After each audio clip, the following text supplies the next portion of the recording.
Fala pessoal, hoje eu vou estar falando com vocês como vocês conseguem viver mais de 100 anos. E não só viver mais de 100 anos com uma baixa qualidade de vida, dependendo de aparelhos, não. Como você consegue ter uma boa qualidade de vida e conseguir viver mais tempo. Então fica comigo até o final, que eu tenho certeza que vocês vão gostar. E a primeira coisa que a gente tem que entender é que, justamente quando a gente está falando de maior longevidade, a gente tem que falar de Blue Zones. E o que são Blue Zones? São zonas no nosso mundo onde tem alguns países em particular que têm uma longevidade fora do padrão. E existem umas particularidades, algo em comum entre esses países que se diferenciam dos outros. E quais são eles? O primeiro é que eles não praticam atividade física. Como assim, Eduardo? Não pratico atividade física, você vem me falando aqui que a atividade física é boa para a nossa saúde e tudo mais, não, mas peraí, rapidinho. Eles não praticam atividade física no sentido de musculação, no sentido de fazer crossfit, nesses sentidos. Mas se vocês forem observar, a maioria desses países são países muito pequenos.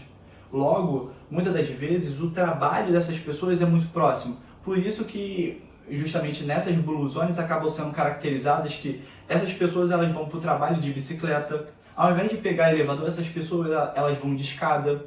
Quando elas estão com tempo livre, elas vão e andam de bike por aí para aproveitar o dia e tudo mais, para ver a natureza, seja lá o que for. Ou seja, indiretamente elas são ativas sim, só que elas não praticam musculação, elas não praticam, fazem HIIT, elas não fazem, sabe, essas atividades em específico. E tá tudo bem, às vezes você tá num estado grande, como por exemplo Rio de Janeiro, que é onde que eu estou gravando, que por exemplo você trabalha na Barra da Tijuca, só que você mora na Baixada, ou vice-versa.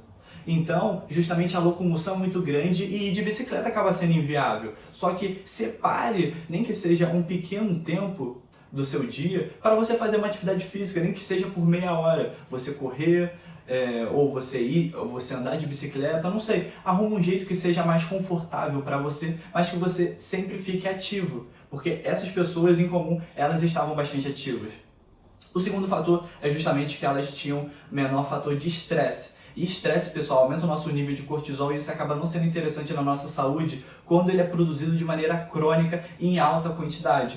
Por isso que em comum dessas regiões, dessas Blue Zones, seriam justamente eles praticarem a meditação. Então eles praticando a meditação, eles conseguiam amenizar o estresse, conseguiam amenizar a ansiedade, logo também os índices de suicídio acabavam sendo menor, os índices de depressão também eram menor, porque tinham menos estresse por causa justamente da meditação. E todos eles também em comum tinham esse terceiro fator que eu vou falar com vocês, que é propósito de vida. Eles tinham justamente algo, um motivo para estarem vivos. Esse é o principal fator. Elas tinham um motivo para estarem vivas.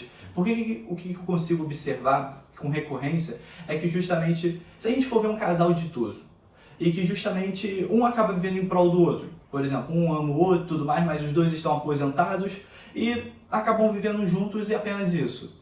Muitas das vezes, um casal de idosos de 90 anos, quando a mulher morre ou o marido acaba morrendo, logo depois, em seguida, a gente observa o outro indo junto. E por que isso acontece? Porque muitas das vezes não tem um propósito de vida, ou o propósito de vida é justamente satisfazer as necessidades do outro, e quando o outro vai embora, a pessoa acaba adoecendo, acaba se entristecendo e tudo mais, e não vê um motivo por estar viva. Essa acaba sendo uma coisa que eu acabo vendo com bastante recorrência.